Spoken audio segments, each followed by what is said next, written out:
Yeah. Ay. Yeah. Ay. Yeah. Boys. Yeah. Hold on, hold on. Hold on. We them boys. Hold on. We them boys. Hold on, hold on, hold on. We making noise. Hold on. Boy! Senor, in my chamber window lies a book. Bring it hither to me in the orchard. I am already here, sir. I know that, but I would have thee hence and here again. I do much wonder that one man, seeing how much another man is a fool when he dedicates his behaviors to love, will, after he hath laughed at such shallow follies in others, become the argument of his own scorn by failing in love. And such man is Claudio. I have known when there was no music with him, but the drum and the fife, and now he'd rather hear the tabor and the pipe. I have known when he would have walked 10 miles afoot to see a good acre, and now will he lie 10 nights awake, carving the fashion of a new doublet. He was wont to speak plain and to the purpose, like an honest man and a soldier, and now he has turned orthography. His words are a very fantastical banquet, just so many strange dishes. May I be so converted and see with these eyes? I cannot tell, and think not. I will not be sorry, for love may transform me to an oyster, but I'll take my oath on it. Till he have made an oyster of me, he shall never make me such a fool. One woman is fair, yet I am well. Another is wise, yet I am well. Another virtuous, yet I am well. All graces be in one woman. One woman shall not come to my grace. Rich she shall be, that's certain. Wise, or I'll good. Virtuous, or I'll never cheat her. Fair, or I'll never look on her. Mild, or come not near me. Noble, or not, or an angel. Of good discourse, and excellent musicality, and I will follow and please God. Come, prince and one share love, that will hide me in the arbor. Music. Yes, my good lord, how still the evening is, as hushed on purpose to grace harmony. See you where Benedict has hid himself. Oh, very well, my lord, the music has ended. We'll fit the kid box and the penny's worth. I will hear that song again. Oh good my lord, tax not so bad a voice, to stand in music any more than once. It is witness of still excellency to put a strange face on his own perfection. I pray thee sing and let me woo no more. Because you talk of wooing, I will sing, since many a wooer doth commence his suit. To her he thinks not worthy, yet he woos, yet will he swear he loves. Now, pray thee, come, or if thou wilt hold longer argument, do it in notes. Note this before my notes. There's not a note of mine that's worth the noting. Why? These are very crotchets that he speaks.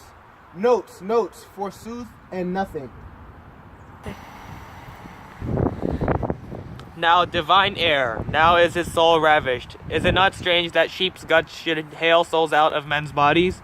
Well, a horn for my money, when all's done.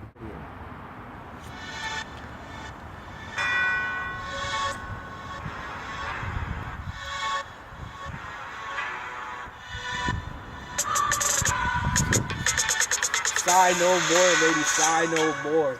Men were deceivers ever, one put in sea and one on shore. To one thing constant ever, then sigh not so, but let them go. And be you blithe and bonny, converting all your sounds of woe. It's a hey, nonny, nonny. Sing no more ditty, sing no more. Of dumps and dull, so dull and heavy, the fraud of man was ever so. Since summer first was leafy, then sigh not so, but let them go. And be you blithe and bonny, converting all your sounds of woe. It's a hey, nonny, nonny. That's a good song. And an ill singer, my lord. Ha! No, faith. Thou singest well enough for a shift. And he had been a dog that should have howled thus, they would have hanged him, and I pray God his bad voice bode no mischief. I had as lief heard the night raven, come what plague could have come after it. Yeah, Mary, dost thou hear Balthasar? I pray thee, get us some excellent music for tomorrow night. We would have it at the Lady Hero's chamber window. The best I can, my lord. Do so. Farewell. Come hither, Leonardo. What is it you told me of today? That your niece Beatrice is in love with Senor Benedict.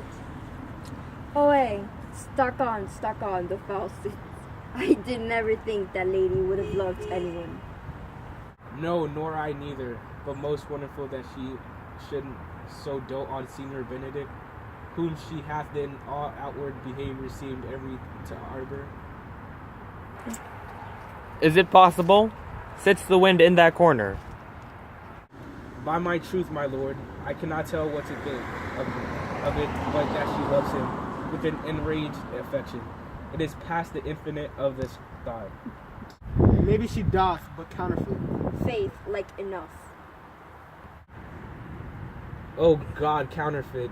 There is never counterfeit of passion came so near the life of passion as she discovers it. Why? What effects of passion shows she? Bait the hook well. This fish will bite. What effects, my lord? She will sit you. You heard my daughter tell you how. She did, indeed. How? How, pray you? You amaze me. I thought her spirit had been invincible again at all assaults of affection. I would have sworn it had, my lord, especially against Benedict. I should think this a gull, but that the white-bearded fellow speaks it. Knavery cannot, sure, hide himself in such reverence. He hath ta'en the infection. Hold it up. Has she made her affection known to Benedict? No, and swear she never will. That's her torment. This true, indeed, so your daughter says. Shall I, says she, that have so oft encountered him with scorn, write to him that I love him? This says she now when she is beginning to write to him.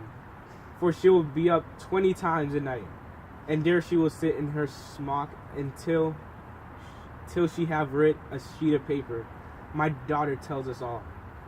Now, you talk of a sheet of paper. I remember a pretty guest your daughter told us of.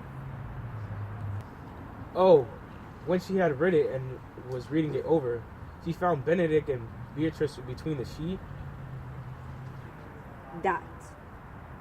Oh, she tore the letter into 1,000 halfpence, railed at herself, that she should be so immodest to write to one thing that she knew would flout her. I measure him, she says, by my own spirit, for I should flout him if he writ to me. Yes, though I love him, I should. Then down upon her knees she falls, weeps, sobs, beats her heart, tears her hair, prays, curses.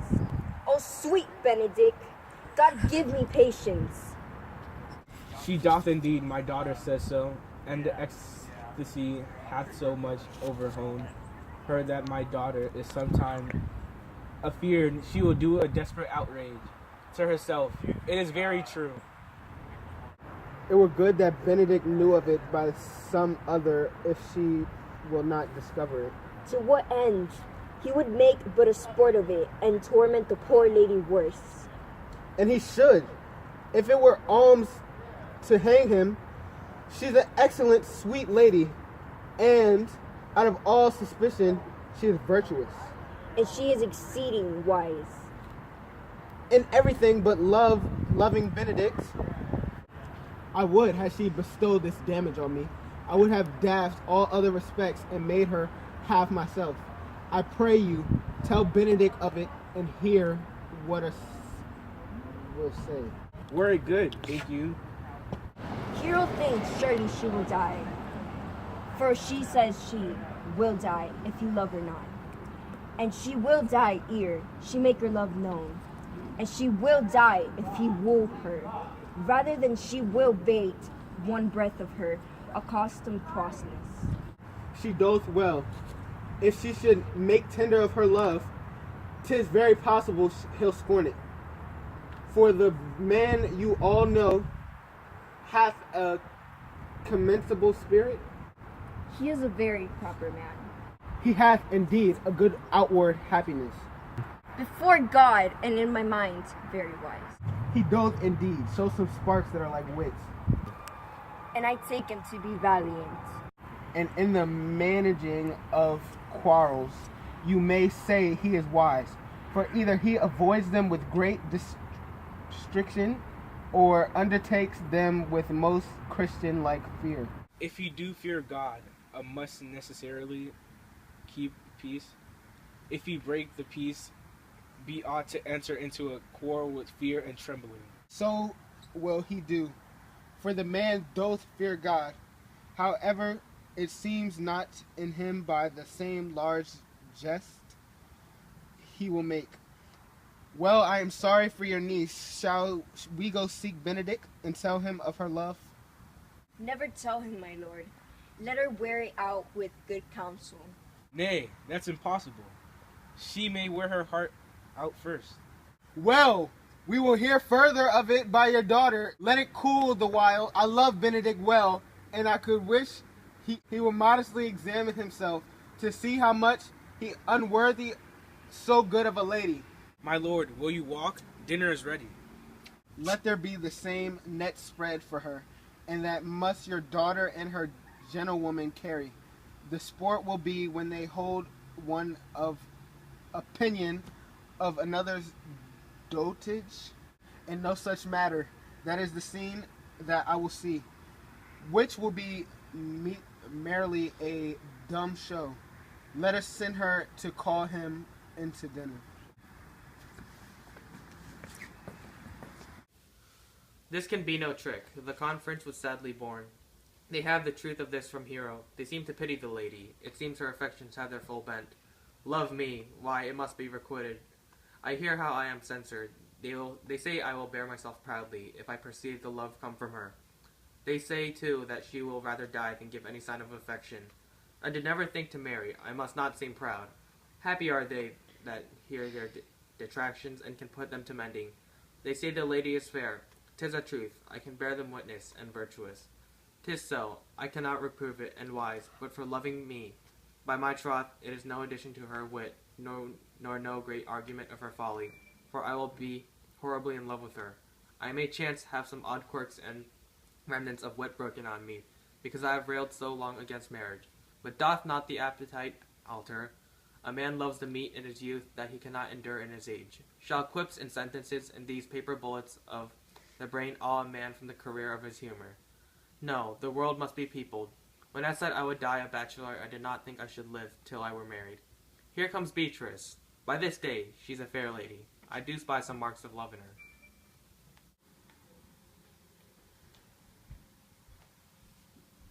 Against my will, I am sent to bid you come into dinner.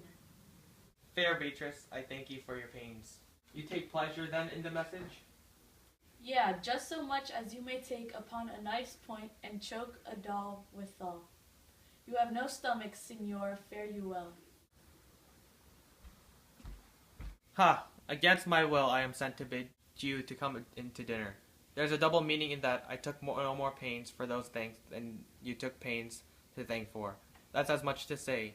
Any pains that I take for you is as easy as thanks. If I do not take pity of her, I am a villain. If I do not love her, I am a Jew. I will go get her picture.